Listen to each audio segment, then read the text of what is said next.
Hello, I'm Melissa Platt, Executive Director for Mental Health Association of San Mateo County. I would like to welcome you to the third and final episode of our speakers series on schizophrenia. I'm extremely pleased to be able to introduce our host and our guest for today. Angie Coiro, an award-winning radio journalist and interviewer, is also the host of the syndicated radio show In Deep with Angie Coiro. We're delighted that she is hosting all 3 episodes of MHA's Storytellers series, and she's been fabulous. Today, Angie will be in conversation with former Minnesota State Representative Mindy Greiling, who is the parent of an adult son living with schizophrenia and the author of Fix What You Can. Please welcome Angie Coiro and Mindy Greiling. It is so good to be here with you. Thank you, everybody, for joining together here. And Mindy, I've really been looking forward to this. Thank you, Angie. I am too, and Melissa. So let's talk about first the structure of the book, because it winds through 3 different stories. There's your personal dealings with your own son and your family, your work as a legislator when you were serving in Minnesota, then after you retired, your work as a citizen advocate. So I was kind of struck by how quickly you moved from your awareness that Jim had mental issues to moving to legislate improvements in the legal system and the mental health care system. So just so everyone can get to know you a little bit, is that part of your nature to move to action even as a crisis is kind of underway? It's my nature to move to action. Before I was in the legislature, I was the action chair for our state League of Women Voters. And I've always loved to make things better or work on things when things go wrong. And my grandmother had schizophrenia. So when Jim got sick, I was ahead of some people having some idea what it was. And then I thought things didn't work out very well for her. I wanted to make it better for Jim. And every time I ran into a roadblock, being a legislator, I could go and raise the roof there. And that made me feel better. And occasionally it helped Jim. Usually it's too late, when you're working on it to help the person under consideration, but hopefully it's helping others later. Mm-hmm. Oh, I want to let people know, by the way, as we go along here, you can put your questions for Mindy into the chat window. There are so many of you here, we won't get to all those questions. So the broader the topics of those questions are, the more they can help everybody, we'll get to those. And we'll get to as many family-oriented and personally oriented ones as we can. So just put those questions in the chat window and we'll kind of wind those in as we go along. Mindy, you brought up your grandmother, so let's talk about it. That was your first exposure to mental illness. You were quite young. You didn't even know the phrase mental illness. Talk about your gradual awareness of what was going on with her. Well, she actually went to the Rochester State Hospital in Minnesota when I was 10 years old, but we always knew she was special. And my sister and I actually thought that was a good thing because she always had chewing gum in her pocket and she gave us candy. She made wonderful homemade candy. And she was a wonderful cook. She took us to the lake where we lived nearby and we fed ducks. And she also had the special ability to have the radio talking to her. And when you're really young, there's a little bit of a transition between what's real and what's fanciful. So we thought she was really special, and including that the radio talked to her. Mm-hmm. Was the relative silence around what was going on for her? With you and your sister, you didn't get to hear a lot about that. That her home was sold. She was right across the street and the home got sold, and it was, don't tell grandma that we sold her home. How much of that was a parent looking out for their children? And how much of that was just the silence of the time around mental health? You read the book carefully. Thank you. I think it was both, but I think it was mostly the silence around mental illness. I think there wasn't a lot of looking out for kids in those days. Now with my granddaughter, we try to think of, what will make her a more well-rounded person. We overthink things maybe, but back then, kids were just supposed to cope. And this was in the 50s. And so I think it was pretty much the silence. Mm-hmm. My grandmother later, when I was working on family history, when I was a young adult in my early 20s, always said to me, now, when you're writing about me, do not put in there anything about me being in the state hospital or about my illness. She had grown up in West Virginia, and there was actually a state hospital there. So she was well aware of the sorts of things that were said about people with mental illness. So she didn't want it to be known either, but my dad, my mother, everybody was very much tutoring us children to not say anything, don't tell the neighbors what's going on. But being a small town in those days and a very close-knit neighborhood, of course, everybody knew what was going on. So that put us children in an awkward position, not being able to talk about our grandmother, but to please our parents, but yet we knew that our friends' parents wanted answers. So I think it was a very awkward time and very sad as well. You know, I'm sticking to the fact for a moment that you were in Minnesota.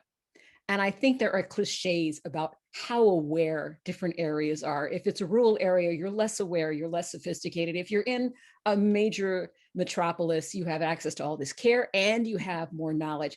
But there's a through line, and I'm sure there was a through line even then, as much as now, that what some of us consider topics we don't want to go into, there's actually consistency from place to place, because we all have self-protective instinct. I think that's right. And, you know, Rochester has the Mayo Clinic. So we were very advanced even in those days with healthcare, even though Minnesota is a less populated state. The town I grew up in was more cosmopolitan and very advanced medically. We had people coming from all around the world, but yet we were silent on these things. And I think you're right. It doesn't matter if you're from New York City or California or Minnesota. We all in the 50s were closed-lipped. In fact, I'm now in a chat with one of those rooms with my high school graduating class. And now someone put up a picture of the Rochester State Hospital. And all of a sudden, lots of people that I graduated with, like my class was over 700, are saying, oh yes, my uncle was there, my grandfather, you know, all these people, but we didn't talk about it. So we all thought we were the only ones, you know, could possibly be in this same situation as us. I was going to ask specifics about your grandmother's diagnosis and Jim's diagnoses as things go on. We actually have someone who anticipated that in the chat. Amy asks, how can we differentiate schizophrenic, schizoaffective disorder, schizotypal symptoms, and fantasy thinking in children? How are those lines drawn? Well, I think my grandmother had paranoid schizophrenia because she was very paranoid about everybody. She thought people were poisoning her. She thought her renters were killing babies upstairs. The woman was pregnant, and I think that got her to thinking about babies. But she was always very, very suspicious. She went to the bank and demanded that her money be given to her, even though she was at a bank where she didn't have an account. So I think she was more the paranoid type. Jim has schizoaffective disorder. So he does have the mood swings that go along with bipolar disorder. His is the bipolar type, bipolar 1. And he also, however, has delusions and hallucinations. And my grandmother more had the delusions of grandeur, delusions that everyone was after her, but she did not have, other than those auditory hallucinations from the radio, she didn't see things like Jim does. He thinks he's psychotic, that he could see, you know, small people talking to him or just a variety of things that he sees. And so I think it's a huge continuum. I love that book by Esme Wang, I think, The Collected Schizophrenias, because there's so many different kinds. And because like all of us, when you talk about mental illness, then people talk to you, and everybody's has those commonalities, but also everybody's different. Mm-hmm. It's probably because of your exposure to your grandmother over time, but when Jim started complaining about people in the next apartment listening in on him and talking about him and most parents, of course, would think, oh, how nasty of them. What lousy apartment mates. And instead, you were immediately saying, something's really wrong here. When did you make that leap from he's turning into a difficult son to there's something really wrong here? He was using drugs when he was in high school. So that blurred everything. We did not have a clue actually until about the time he was hearing the women in the next apartment through the wall. And that was when I really thought, that's just like my grandmother. You know, she would hear people talking on the radio about her. And I hadn't met these women, but I had heard Jim talk about them. And when he first moved into that apartment, he baked cookies and brought them some. And they really liked him and they liked the cookies and he really liked them. It sounded like they kind of watched out for him. So I got, even though I hadn't met them, I didn't think of them at all as bad actors. I thought, thank goodness my son away at college is living next door to two women who he could go to if he had needed some help. So when he started saying those women are, I can hear them and they do nothing but talk about me all the time. And so I tried to make a little joke and I said, well, they must have something better to do than just talk about you all the time. And he did not think that was, you know, humorous. He didn't see the strangeness of having, excuse me, having said that. He was deadly serious. And then he said, excuse me, I'm gonna, excuse me, got a frog in my throat. He was deadly serious. And then he went on to say, and they came in my apartment and they were taking things were missing. And that's when the chills were going down my back, but I still was talking as if this was all really happening. And I was mostly trying to probe what he was thinking. So I said, what is missing? And he couldn't come up with anything that was missing. So then he had to change his story. And he said, they're moving things around. I can tell they've been in here because things are in different places. So that was when, as soon as we hung up the phone, I just really thought he must be coming down with something like my grandmother. But then quickly, as we all know, with budding mental illnesses, whether it's our own or someone else's, denial set in. And I thought, no, that couldn't be. I'm just jumping to conclusions. And I went on with my life. But that was the moment when I really thought he could be like her. Mm-hmm. I want to take a quick step back and talk about an editorial authorial choice that you made in the book. Right now, we're talking about how you gradually became aware of what was happening. The signals start to pile up. But for the readers, you put Jim front and forward in a prologue to the book in the worst possible condition. He's got an older man voice as he drives at speed in his car, telling him to plow into other cars. And the voice is ridiculing him and it's threatening him and it's mocking him. And he does eventually hit another car. He hits a car with people in it. I have two questions about that. One is the choice to put that right up front and center, to let us know how bad it got. And secondly, the fact that so many of us, if we see evidence of that depth of mental illness at all, we see it in TV dramas. That's the kid we see start the episode of Law and Order. You know, that's the kid who refuses to take his medication later. So you took kind of a risk at putting that front and center. So talk about that choice. I chose that actually because I was trying to draw the reader in. I wanted people to read the book, not just people that know about mental illness, but people who did not. I wanted them to be interested enough to read further on.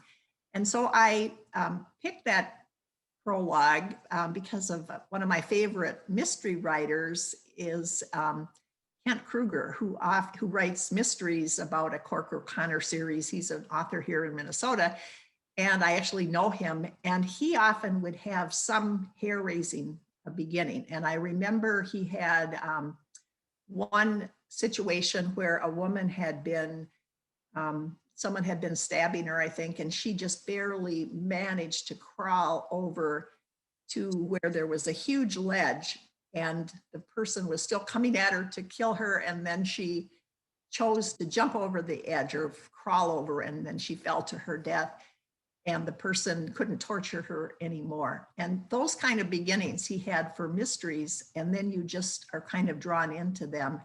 So I wanted to draw readers in. It was my hope that people would read the book who didn't know much about schizophrenia.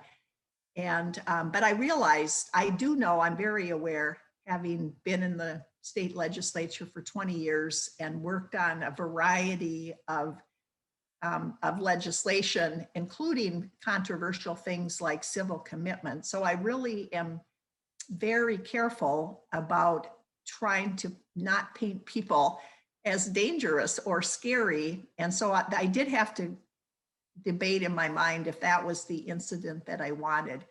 But I thought it was such a terrible moment for Jim and how scared he was. And I wanted people to understand that he didn't want to. He was trying really hard not to hit anybody. Mm-hmm. So he kept saying, no, I don't want to hit another car, despite this male voice that was telling him to do that. But finally, he felt he had to, or the world would end, terrible things would happen. So it was the greater good to hit this car, even though there were people in it, than to have be responsible for the world coming to an end. And so that kind of horrible dilemma that goes on in his mind, I thought was illustrative of the terrible disease that schizophrenia is. Mm-hmm. Yeah. You talk about, this kind of cracked me up. You talk about your relationship with your husband early in the book. And the first point you make is, I didn't marry my soulmate. There are more exciting people I could have married, but I married this really stable guy. And my thought with that was, yikes, poor Roger has to read that. But as it goes through the book, it really paints a picture of how having a stabilizing force in your marriage, in your family, allows you to kind of divvy up who's taking care of what, allows one person to take the lead here while the other takes the lead there. But it also led to some frustration on your part when he sometimes couldn't seem to fully empathize with you. Talk about the fact about you as a couple taking this on. Well, interesting, before I get to that answer, I'll just say, in the early drafts of the book, I kind of left Roger out. And my writing group kept saying, what about your husband? And what about Roger? And then I had beta readers, and a couple of them said that as well. And then I had editors. And they all, even as I kept adding more of Roger in, kept chastising me for leaving him out. So finally, one editor had me write like 2 pages of Roger. And she kept making me do it over and over because she said, I can't see him. He's blank. You're not describing him. So that part about not marrying my soulmate, that finally came out in the 3rd draft, when she made me really search what is Roger like. So I did pick a stable person. I had been dating someone who was actually sending me poetry, and I had a musician that I had spent a couple years with. But I knew when I got around to wanting to marry somebody, I didn't want somebody flighty. I'd already dealt with my grandmother's situation. My sister had some issues. My father was the door banger that I mentioned in one part of the book. And so I felt like I needed some stability. So I was, even at my very young age of 21, when I got engaged, that was part of my rationale. So when Jim did get sick, I was obviously prescient in my choice of a calm, stable husband, because Roger, as I was, jumping up and down and sobbing and carrying on, he was just stoically the person that I married, that I picked. I got who I got. So then I complained later, of course, because if you can't tell by reading the book, you didn't read carefully. I'm a big complainer. That's my personality. If I don't think things are going right, I complain, I moan and groan, and then I try to do something about it. So I, of course, complained when Roger is being stoic, just like I picked him to be. And when seems like he's just not reacting to this very serious situation of how Jim is feeling and acting, and this disease that's taken over our son. And Roger's just saying, well, what can we do about it? So I'm going to watch my ball game. And so that I just wanted to shake him, but on the other hand, I still did appreciate his stability, because I know plenty of people get divorced over illness. It doesn't have to be mental illness. It could be any kind of illness. The couple just has too much stress and together. But in our case, we did argue a lot, but we definitely stayed together. And I think it's because of Roger even more than me. Mm-hmm. So we have all kinds of people tuned in. We have medical professionals, we have clients, we have family members. So can we take a little bit of the wisdom that you've learned, not only from going through this with Roger, but from the many groups that you've talked to and the support groups that you've had? What's your advice in terms of being able to prioritize the strength of a relationship, even while you're dealing with something like this? I think the best thing is to be honest with everybody, honest with your spouse, honest with your friends. That's something I actually learned from my grandmother. I thought this did not help to keep this quiet and not talk to the neighbors. It really was stressful. And so I decided I'm just going to talk about Jim. So you could see in the book, when I went to get my hair cut, who did I talk to? My hairdresser. And when I did, what did I find out? Her brother also had schizophrenia. He and Jim actually met later on and liked each other. But would I have found that out if I hadn't been open, when I was getting my haircut? So, I just said, we all have to share our stories, and then we will get support. And if you don't, then you don't get support. I've had so many people who want to talk to me, especially, I think people are more open nowadays. It's not perfect. But 20 years ago, when Jim was first getting sick, there was even more hush hush about people with mental illness. And so whenever I would be open and talk about it, then I would get a lot of support. And often people would say, could I be your friend, or could we talk more often? Because I just don't know anybody else. And I'm thinking, how in the world could they not know anybody else? If so many people have mental illness, 2 million people in the United States have schizophrenia alone, not counting bipolar disorder and all the other illnesses. So that's my advice, is to be open and honest with your friends. You maybe don't want to talk to the world to begin with when you're under stress yourself, but I think it just helps everybody to be open about it. And I think one of the people it's helped the most is actually our son, because we're not ashamed of his illness, and hence neither is he. I think teach someone to be ashamed if you're whispering about their illness all the time, then I think they can buy into that being ashamed if you model that. Mm-hmm. Makes sense. Nancy's asking something that actually came up to me while I was reading the book. She's asking, is it possible for a person to experience schizophrenic episodes, then have the symptoms go away after a certain period of time?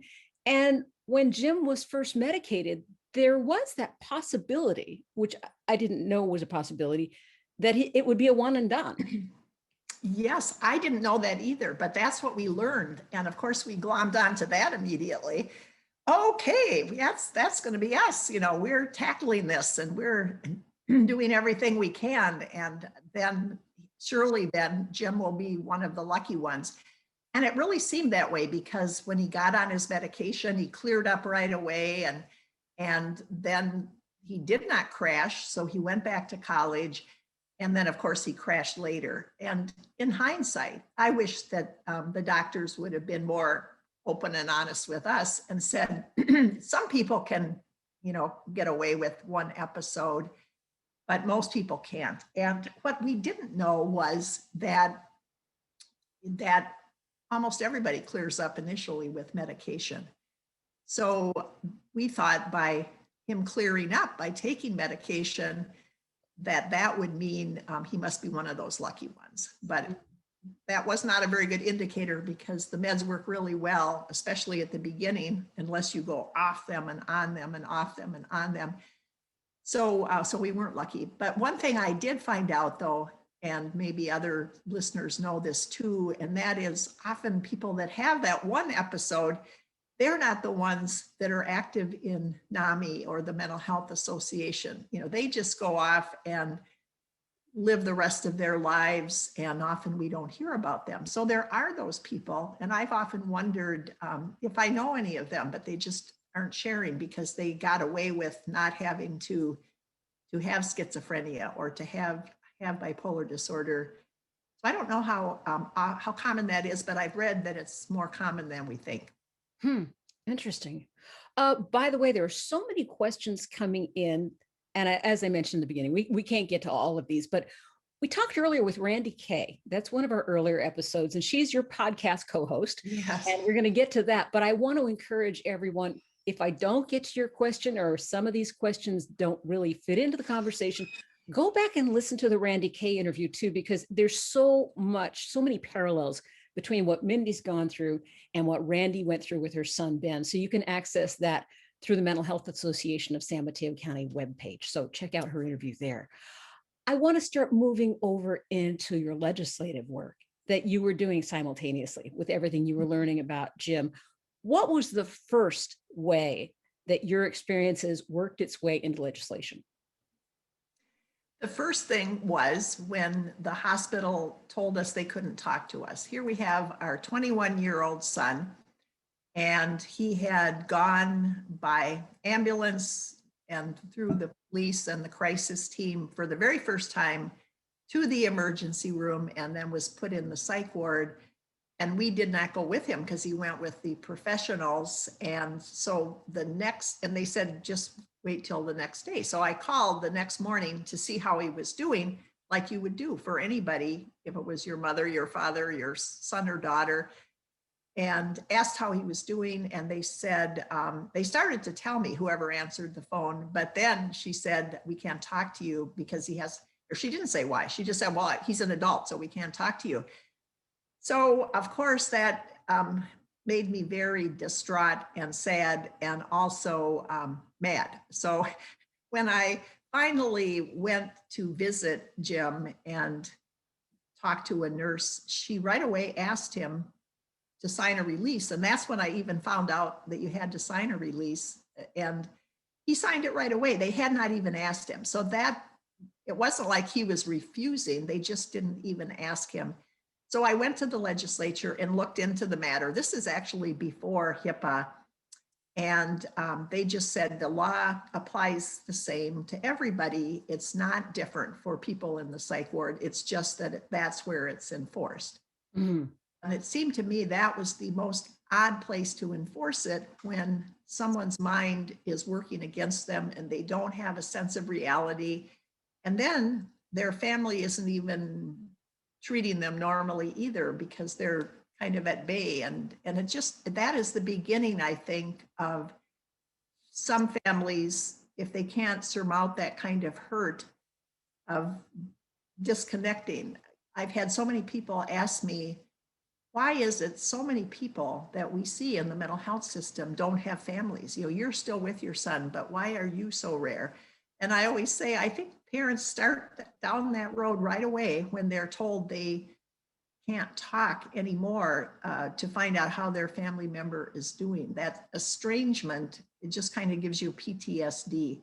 You know, I understand later when someone is an adult and they've decided not to include their family because their family is, they don't perceive them as helpful, or somebody doesn't think they're helpful. That's a different type of decision than when someone's just first sick and they're very young and they don't know what's going on either. And then for the medical, so So I worked on legislation just to say simply that the hospital had to explain to families why they weren't talking to them because the person hadn't signed a release. But more importantly, the hospital had to encourage the person to sign as they got better when they were getting medication or whatever help they were getting medically. And then the family could also encourage them. So that was like this little taste of ambrosia because I was successful with that. The legislators thought that was very sensible, and the mental health groups did not intervene.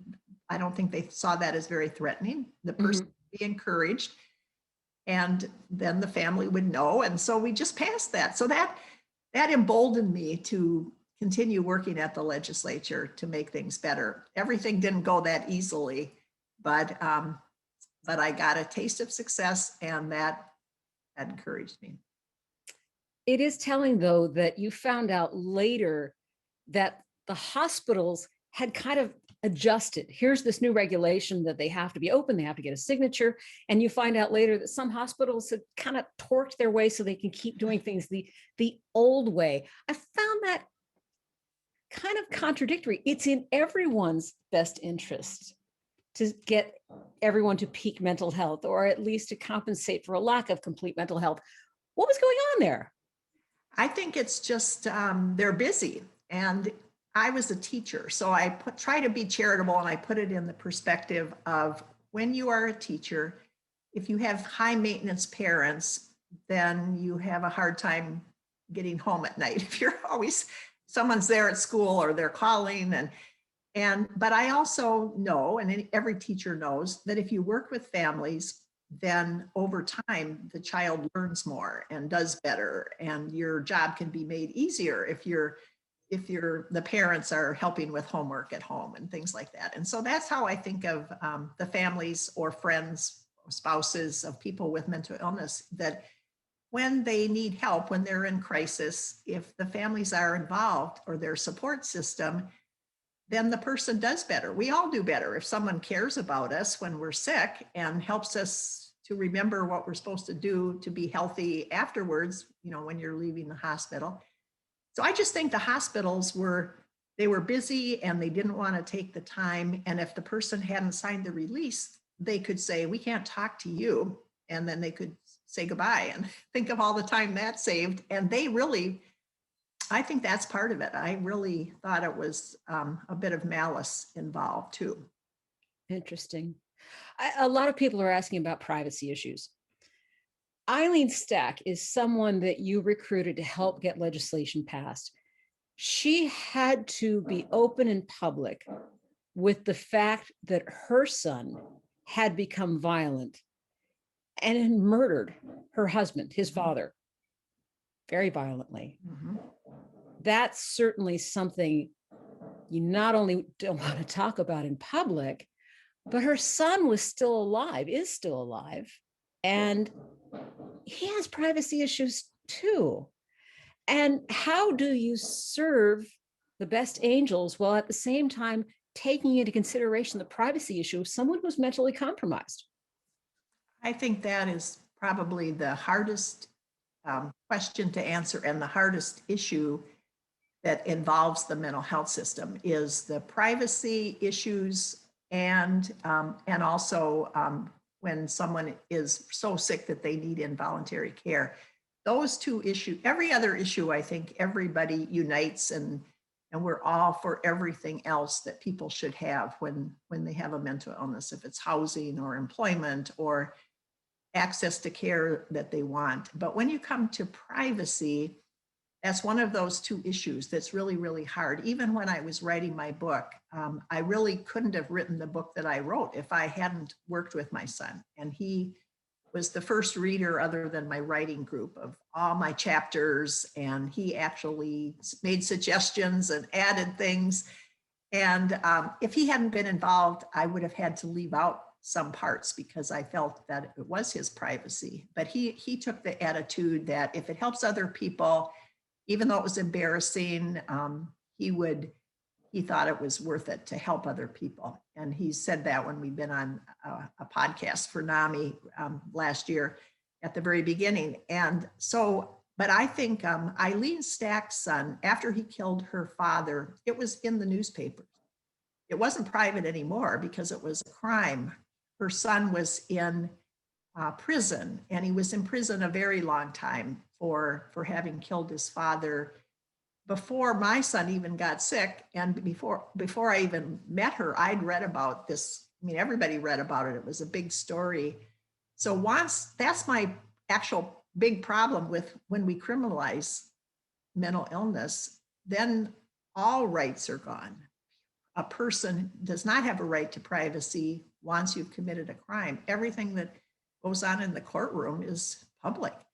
Your record is public, your picture is your booked, and your everything is public. When Jim rammed his car into the other car with two people, he had a mugshot. He was, I could find out what was going on because I could look in the arrest records, and that was all public information.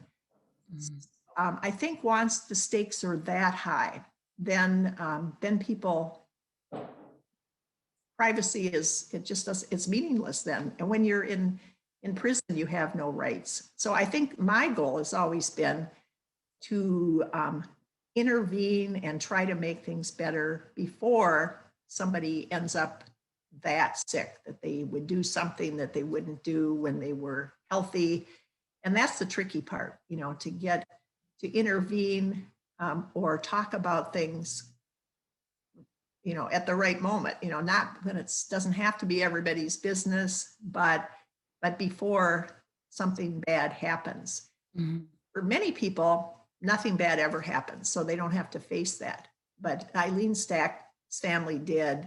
And that was part of what put the fear of God in me about our son, because he was having delusions that he had to kill me. So I thought, I don't want my son to be in prison. I don't want to be dead and I can't help him anymore. And Jim's on the front page. I would prefer to intervene sooner and help him. So I think Eileen Stack felt that she wanted to help other people too. So mm-hmm. What happened to her son and her husband didn't happen to other people. The book starts chronologically in the 90s. And I know a lot has changed between now and then, but in the modern conversations about the role of police, where their funding goes, what they're charged with doing, there's almost universal agreement that they're not the best first responders for a mental health issue. Has there been any change at all from the 1990s when you first encountered that to right now? A little bit. Now there's some places, not enough. There's some places where there are embedded social workers that go out with the police. And then we've always had the crisis teams. We did have the crisis teams back when Jim was first sick and when I had to first call the police. But the psychologist that Jim had, who was our first touchstone with the mental health system, he did not say call the crisis team. He said call the police. I don't know if he even knew about the crisis teams. But the thing about the crisis teams is when a person is not voluntary, then there isn't much they can do. They can cajole, they can encourage, but if the person is absolutely no way, Jose, then they're stuck. Mm-hmm. So our Jim psychologist, I call him ours because we're all meeting with him. He was a family-oriented person. He tried really hard, but he knew that Jim wasn't willing to take medication. He knew that he was denying he had a mental illness. He knew he acknowledged he had depression and he would take an antipsychotic or antidepressant, but he wasn't willing to say that he needed to see a psychiatrist or take an antipsychotic. And so the psychologist recommended the police. And that's when I called them and found out it wasn't very satisfactory because they said there was nothing they could do either since Jim wasn't voluntary initially. But the police now, I think there's so much more. And in Minnesota, we have the police shooting with George Floyd, and we now have the murder. And now we have so much talking about reforming the police. And I think when you talk about defunding, most people really mean reforming and reallocating differently, and making sure there's mental health professionals on the front line. And I think those mental health professionals need to be empowered more than what they are. They shouldn't just give up immediately if the person says they're not willing. They should be more aggressive about really trying to help them, and feeling a sense of urgency, and not just quickly going away.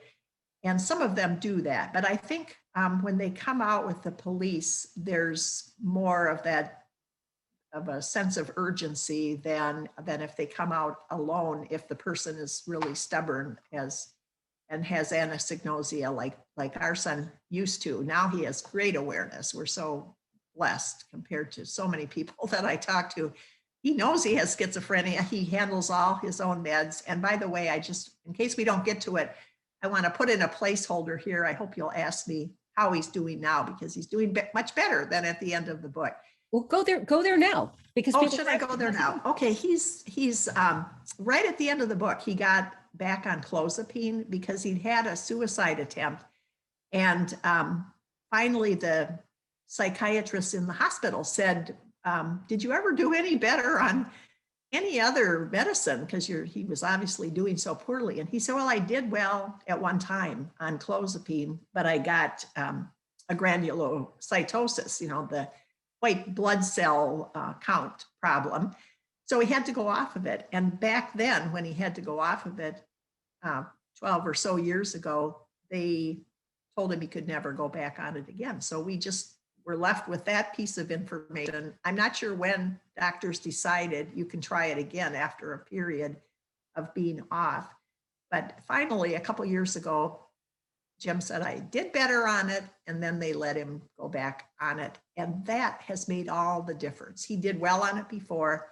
He's doing well on it now. It helps for him to be sober. It's the one antipsychotic that actually addresses your need to use illicit drugs. So he's not using crack anymore, or even marijuana.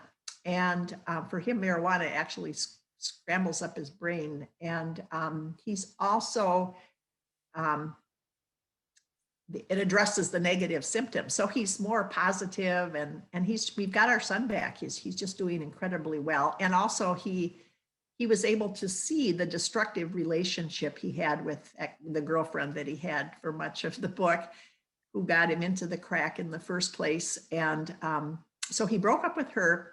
And now right now he's at work, and he's doing so well. So we're so pleased that he's doing that. But the police, back to that question, now I think they do a lot better. Sometimes they would come and just say there wasn't anything they could do, or they would take him. When they did take him was when he had a suicide attempt. But when he was just not doing well is when they didn't really know what to do. So I hope that I think things will accelerate now, just because of all the shootings and murders of people with mental illness and people of color and indigenous people. I think we're on the cusp of something changing, and I hope that it will be really fast, because not much has changed since the 90s. Mm-hmm. There's so much to uncover here. I do want to talk about Jim's effort to make himself better. There were the illegal drugs. He was using marijuana. At one point, you flushed magic mushrooms down the drain to try to get him away from that. And he was involved with Colleen, who was a crack addict, and he followed her, ran up 5-figure bills buying drugs. Carol is asking, what do you do when a person is taking advantage of someone with mental illness by getting money from them, and the police will not do anything since the person with the mental illness says that person is his friend? And we watch Jim do that. He tries to he's lonely. So he gets a girlfriend who's bad for him. He gets a roommate who's a drug addict. He goes to he discovers this unscrupulous, malpracticing chiropractor who's got the answers for him. So you have a mentally ill person who keeps finding his own solutions. And as Carol brings up, what do you do with these people who are taking advantage? It's a huge problem because we know that people with mental illness are so much more apt to be victimized than to be dangerous to others themselves. And so I first worked with his mental health professionals, and they said there was nothing they could do. I was actually shocked because Colleen, in addition to the things I had in the book, she did a lot more than that to Jim to victimize him, but I just didn't put them in the book because that was some of the parts that he did censor because he was so taken with her. He wanted a girlfriend. He would like a wife. He would like children, so this girlfriend was the best he was going to be able to do at that moment. And maybe forever, that's one of the huge losses for people with schizophrenia. Some people do get married, but very few. And so we worked with his mental health professionals. And one of the things we really worked on was that Colleen and Jim, but she was the leader, they rented out his apartment to a drug dealer. So Jim is locked out of his own apartment. He has no key. The drug dealer has the key. And still this idea that no one can do anything. And so finally I kept telling them, I said, I don't think other people are safe with this drug dealer coming and going. And I also thought there might be some trafficking going on with that apartment. So finally, his mental health people, the supervisors, worked with the landlord and they got that situation out. But that was the only time we ever got any help. The other times, like with Colleen, what we were told was file a vulnerable adult report. So I did.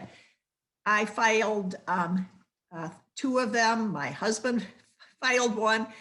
But we found out that at least here in Minnesota, those are not very apt to help people with mental illness. They might be more apt to help someone with a developmental disability or an elder person, but a healthy young person with schizophrenia, there was a lot of hesitancy to intervene if he had this choice of this woman. But we had some evidence and some physical evidence, and also his dentist had some physical evidence. So the dentist, I believe, filed a report.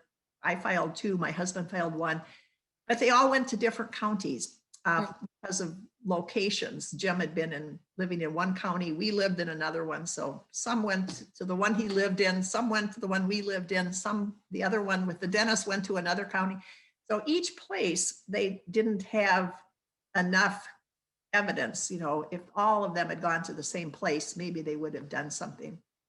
But I didn't find that avenue very satisfactory. I've since been told that if I had gone higher up, maybe something would have happened. And from the book, I'm very apt to go higher up if I need to. But I was tiptoeing around too, because I knew how much Jim loved this woman at the time. Mm-hmm. And so I really had such mixed feelings myself about how much can I intervene when he's actually, I thought, in huge danger. We thought he was in danger for his life with her, and he was.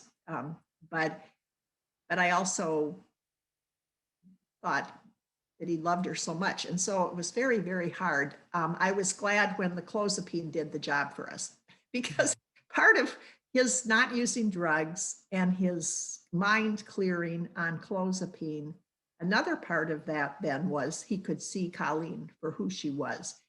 And now I've had some conversations about her with him, just in the last couple months. And he said, I was really mixed up. I wasn't thinking clearly. I couldn't see her for who she was. And now he sees that a lot of the things she was doing with him, including taking him twice a week to give blood that they use for direct money, those kinds of things, in addition to more dangerous things, he now can see that she was taking advantage of him. He never had any money. She took all of his money. But for people that are dealing with that sort of thing, you could see that I did not have great success, but I would definitely go down the route of filing a vulnerable adult report and taking it higher up the chain of command if nothing happens. I don't know what the parallel is to a vulnerable adult report in California. So I'm just going to urge our viewers to look into that, find out what the parallel is. One of the things that does strike me as not universally true is that Jim seems to have come to an awareness of his illness that has staying power. And something that we hear in a lot of stories is the glimpse, okay, I'm sick, I need meds, I need to have therapy, whatever. And then this loss of that ability. Can you talk about how rare it is that Jim's hanging on to his awareness that he's ill? It's very rare, and I've been told he's amazing because even no matter how poorly he's doing, I wrote a little bit about that in the book, he still can analyze how he's doing, and he can tell the doctors, I feel like I need more of this medication. Right now, he has, for the last several years, his psychiatrist only changes his meds when he asks to have a change because he knows which one is causing him to have too many side effects and which one. He asked for 50 more milligrams of clozapine a couple months ago because he was starting to have some delusions again. And he went off of another one that he didn't think was doing him any good. So he's like majorly wonderful with his insight, and he talks freely about his mental illness. He has a friend who doesn't have any insight and doesn't think he needs meds, but he takes them, but he doesn't know why. And Jim cannot understand how this friend doesn't know about his mental illness. But I would say about half the people don't have any insight. And so it's a common thing. And the best thing I've seen to work around that is to the book, I Am Not Sick, I Don't Need Help, Xavier Amador, doctor, the psychologist who had with schizophrenia. And so he perfected the technique of listen and empathize and what is the A? I can't think of it. And then P, the planning. You're trying to work with a person and not telling them what to do, but encouraging them. And that often works, I'm told. But with Jim, we are so blessed that he has insight. And I thank my lucky stars for that all the time. He didn't always. So I know that feeling of not being able to make any headway. And you can understand, why is it when they're so sick, but they don't think they are? And there's somebody put it up there, accept, listen, empathize, accept, and partner. Thank you, Jane. This is a great audience, isn't it? There's some wonderful wisdom being thrown around in the chat. So for anybody who's not looking at chat, please take a moment. There are websites being listed. There's insight here. So it's really a valuable corollary to what we're talking about here. I love to talk to audiences where we share information. This is wonderful. I want to talk about picking your battles. Early on in your relationship, trying to figure out what was wrong with Jim and how to best deal with it. You would make the choice to let him drive, even though he would take advantage of the fact, for example, in Montana, there's no speed limit. So he'd go 100 miles an hour. He kind of hanging on there. And then there are choices that you make to allocate your own energy. I mean, Colleen was a troubled person who could have used some help. When you picked Jim up at the police station when he was let out once, there was someone, or at jail, there was someone else who'd been let out of jail, and it was a cold night and he was calling for a ride. And you're a genuinely helpful and compassionate person, but you reserved what you could do with your energy. It crossed your mind to offer him a ride, and you were able to say to yourself, this is what I have the energy for and no more. Talk about choosing your battles and prioritizing what's most important. That's a really good question and a really good skill that I kind of have had all my life, but I'm very good at it now. I've had to get much better at it. And that is, I did learn at the legislature about picking your battles. When you try to pass a bill and you can't get enough votes or nobody even wants to sign on, then pick another thing. Don't keep going and battling and banging yourself up against the wall. And so with anything I can fix, if it's Jim or the mental health system, I can't fix Jim, but the mental health system, I always go with the path of least resistance. And then for me, the reason I have learned to pick my battles is because I'm a huge introvert, and I don't seem like I am because I'm very social. I'm not shy. I'm aggressive if I need to be. But I take my energy from being by myself and regrouping and being just with a small group. And so I know that after a certain period of time, I will wind down and I won't have any more energy left. So if I want to do something to help people or to help myself or my family, I've always had to pick my battles. What can I do before my energy runs out? And so that I felt really bad. I've thought really bad about that young man outside the jail calling, but I thought, I don't even know if he got in the car and Jim was in the car, maybe who knows how that would have gone, because they're both just pasted together probably with their mental illness. I could tell he had some problems too. That's the sad thing about who's in jail, is so often it is people with mental illness or substance abuse issues. But I just always encourage people to pick your battles, and you have to take care of yourself. We all know that. I'm sure there's been whole programs on that, but everyone that's here listening to this program, I'm sure knows you have to take care of yourself. We never do at the beginning, but over time you get so tired, you finally have to. Mm-hmm. You also, there's some amusing points in the book where you're selective about letting off steam.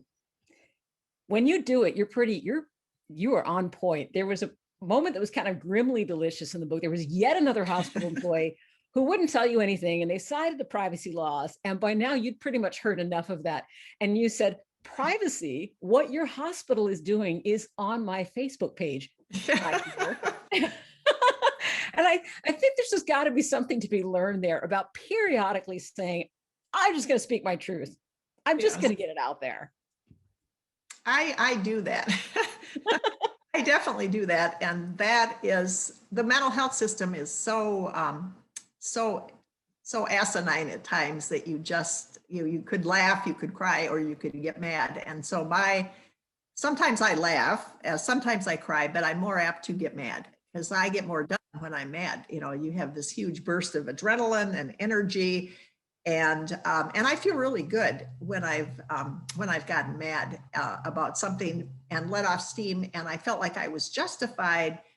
And then you can get results sometimes that way too. You have to be judicious in how you're treating people. You can be mad at the mental health system, and you don't have to be nasty to the person. Right. It's the mental health system, or it's the hospital, or it's the this or the that. I try to get mad at what's going on more than the person. Sometimes the line I cross, but I try not to. But I strongly urge people to put things on Facebook. That there's a lot of peer pressure for any kind of an institution. They want to keep it hushed up. They would like to make you only as happy as they need to make you be quiet and go away. Mm-hmm. So they're going to have to do more for you if you're speaking out. If someone's turning us away, I want to know, who made this decision? Who is it?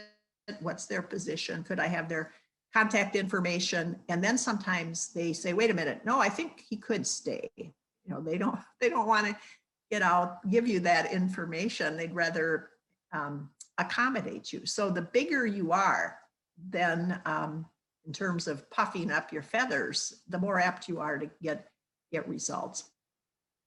And I feel very privileged, to be white and middle class and politically connected. And I know that I can get away with things that other people can't.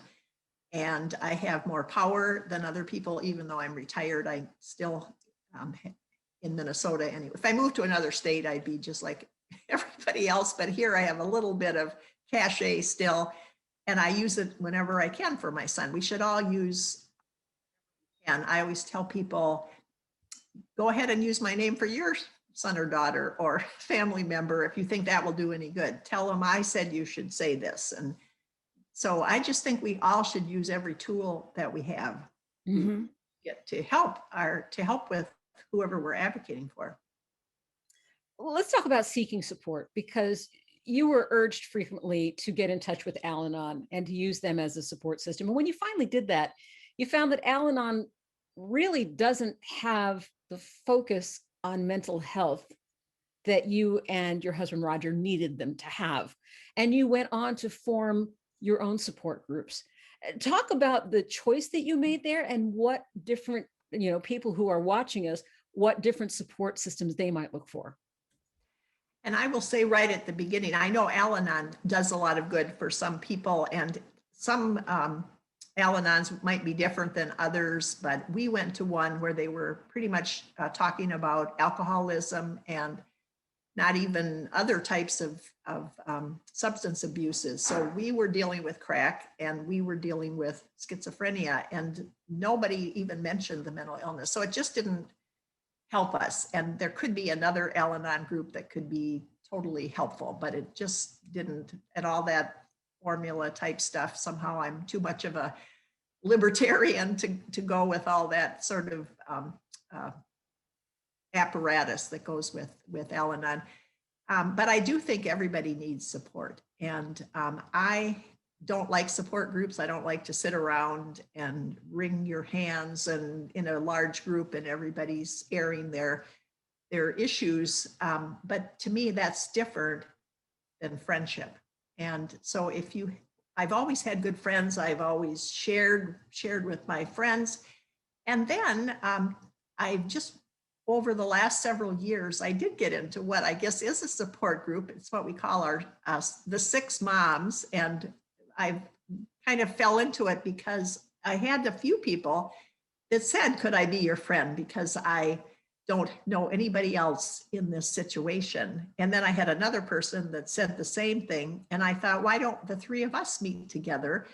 And then I actually have a friend who's a psychologist, and she recommended a couple of her clients to this group because she knew that we had it. So then we were 5, and then we added on another one. And we could have probably a lot more, but we keep it that small so we can all share our stories and lament. And we like to drink wine. And when we could go out, we'd have pizza. I'm sure we're going to be doing that again soon.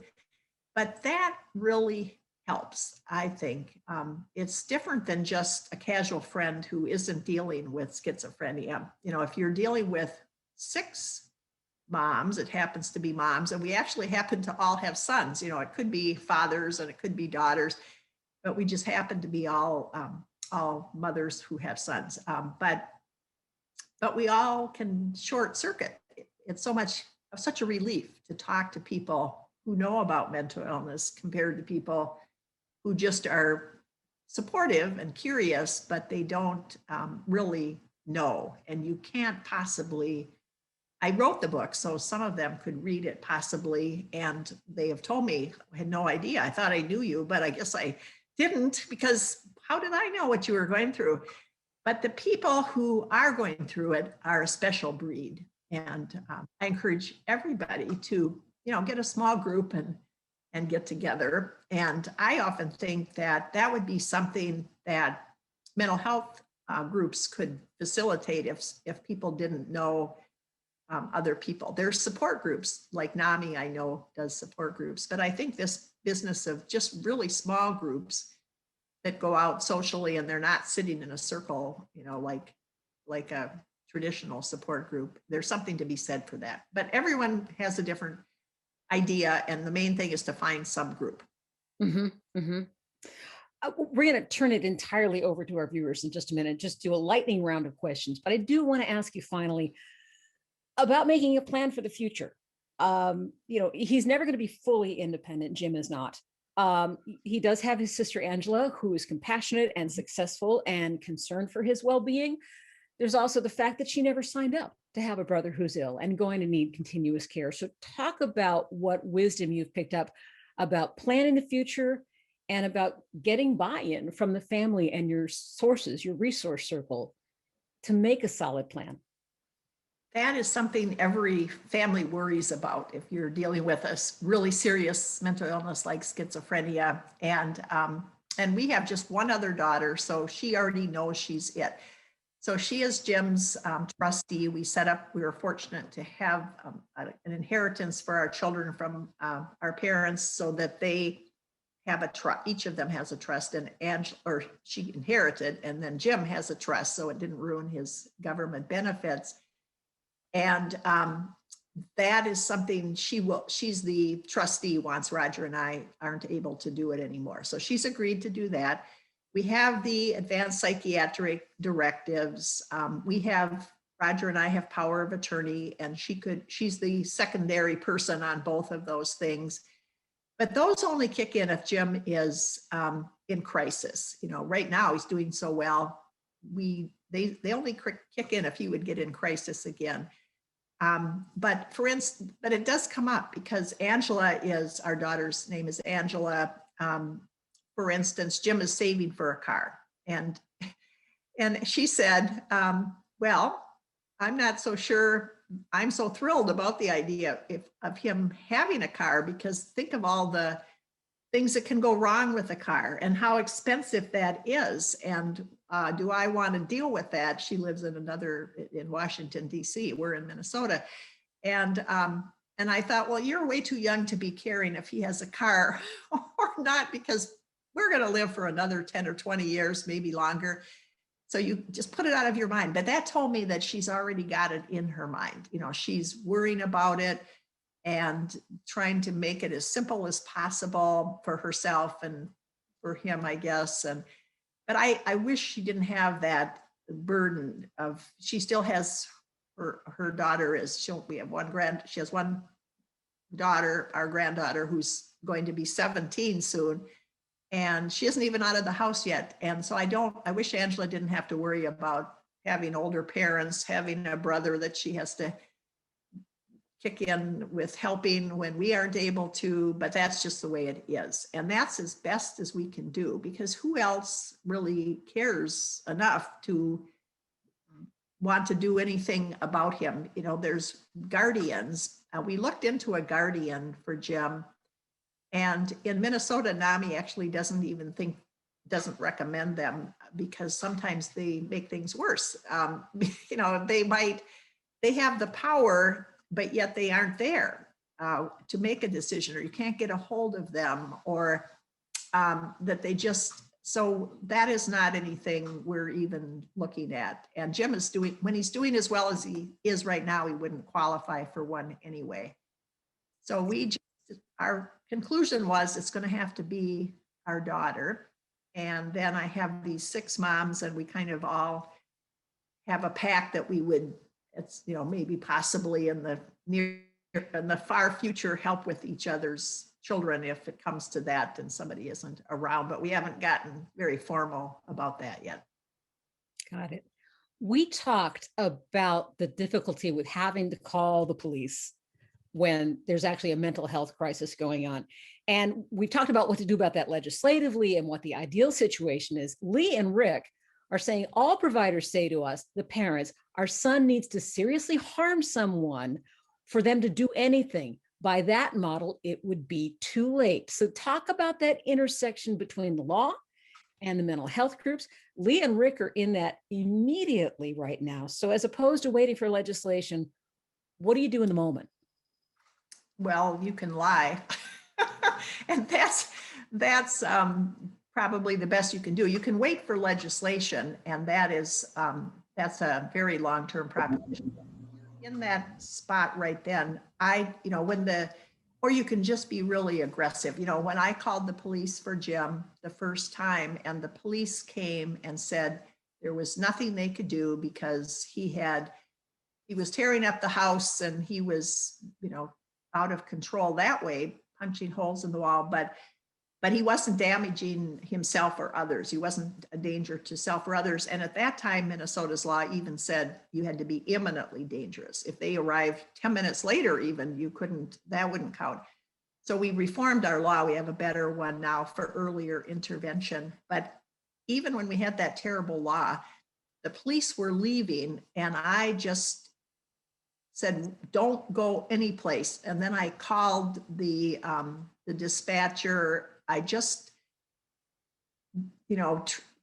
I was just really aggressive about having something have to happen. And I don't know what we would have done if they would, but then they called the crisis team, and the crisis team, because I was so distraught, they took a closer look at Jim. And so that is really, I don't have any good answers, because the laws are so one-sided to have the person have the right to not access care, even when they don't know they're sick, and they're very close to skating off to ending up in jail instead of the mental health system. I just think that's the worst thing in the world, for people to end up in jail instead of in the hospital. And so I just throw my body at it.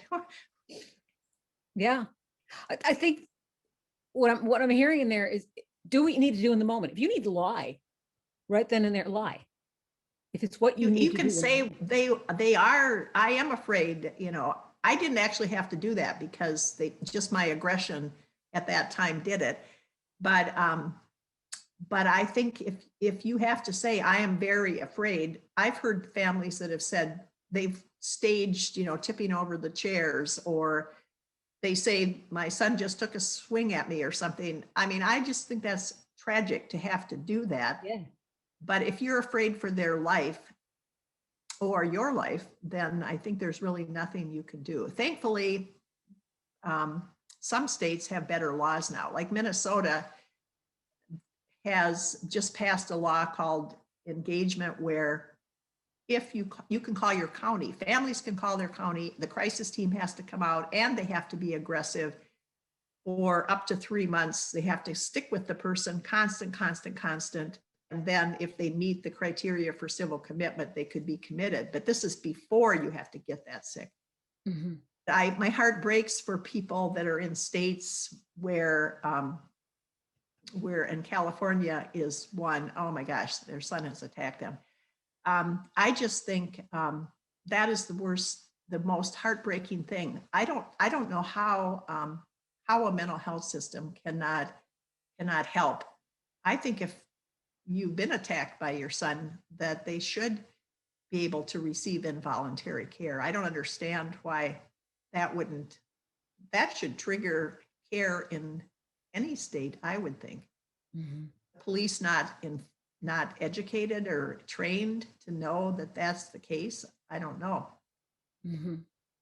Yeah, I think the sad thing is that there are going to be questions from here and from everywhere, that there are no good answers yet. That's part of the problem. There are no good answers to a lot of this, unfortunately.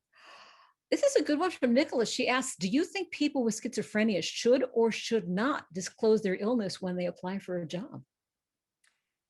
That's a really interesting question. And so I think when you apply and you go for the interview, you should just, if you are doing really well and you can pass, I always say, if you can pass as if you don't have an illness, then get the interview. And then when you're dealing with the actual job, then ask for some accommodations. And with the Americans with Disability Act, you have to be given accommodations. And I strongly support that. If you are like our son and you have a criminal record, so he's got a gross misdemeanor on his record from when he bashed his car into the other car, and that's actually, no, that one went down. Anyway, he's got a criminal record. It includes a misdemeanor and a gross misdemeanor, and so the gross misdemeanors from when he and Colleen burglarized our house, which I still don't think he would have done without her. Mm-hmm. We charged them in order to get her charged, and that was the beginning of getting him away from her. It's always so complicated.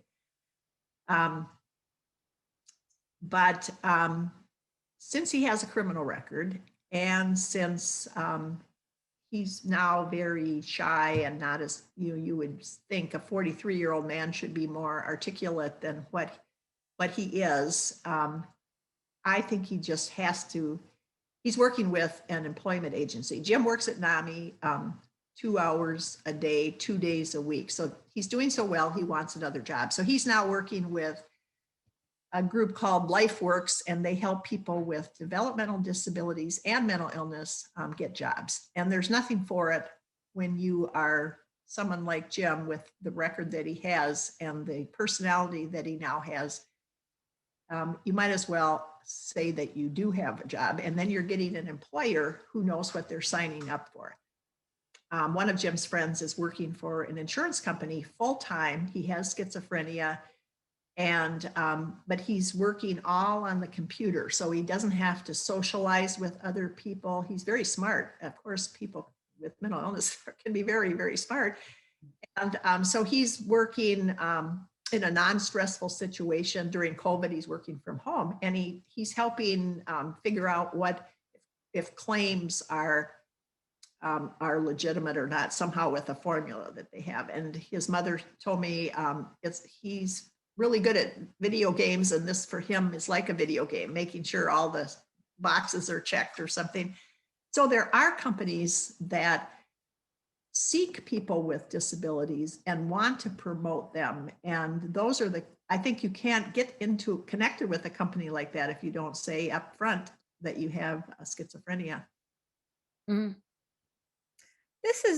This is a disturbing question. I had severe headaches classed as delusions because of my schizophrenia diagnosis. I was denied painkillers for the headache in the psychiatric unit. That to me speaks of a situation where here's the person in need of help having to advocate for themselves at a time like that. The second implication in that question is how easy it is to say, well, you're schizophrenic. Whatever's going on with you, you're schizophrenic. Broken leg, you're schizophrenic. So talk about how to deal with that That is really horrible. And, that is a dynamic where the family can help, but I don't like that dynamic. I don't like that they won't listen to Jim if he's saying he has a headache or a broken leg or anything else, but then they would listen to the family. I think that's wrong. It's disrespectful and humiliating. And so that is something we all have to keep working on. And I think the person with a mental illness who's in the psych ward is very vulnerable to not having other bodily needs taken care of. And so I think when that maybe you do have to ask to see the patient advocate or enlist your friends and family, people that know you, whether you are sick enough to be in the hospital or not, that this is something you should be listened to. And then when you're not in a crisis in the psych ward, then try to establish, what your needs are. But I think I've seen that before. I've seen it with our son when he's had other problems. And then because he's, in the psych ward, they're not listening to him as well. And he doesn't feel respected. So I really have huge sympathy for this questioner. My last question for you actually picks up on kind of a subtext that we've had throughout the chat. And these are people who are frustrated with a system that is not working. In terms of working to change the system, one of the things I noticed in the book is the first time you introduced legislation or moved to introduce legislation, you had exactly 2 members of the media show up for the introduction of this legislation.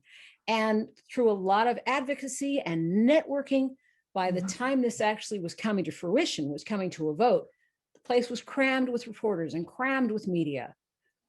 Talk about using that power of publicity as well as all the other advocacy and petitions and writing to your representatives.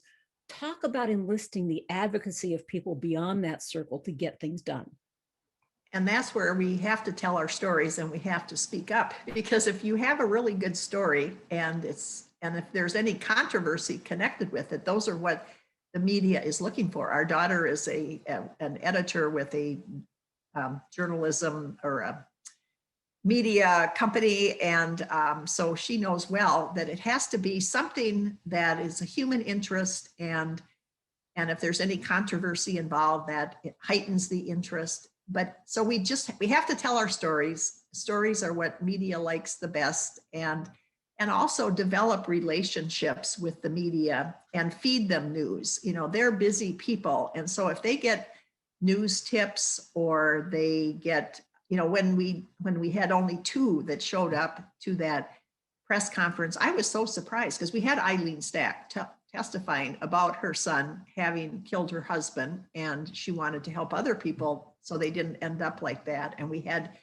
a national expert that had flown in to testify that day.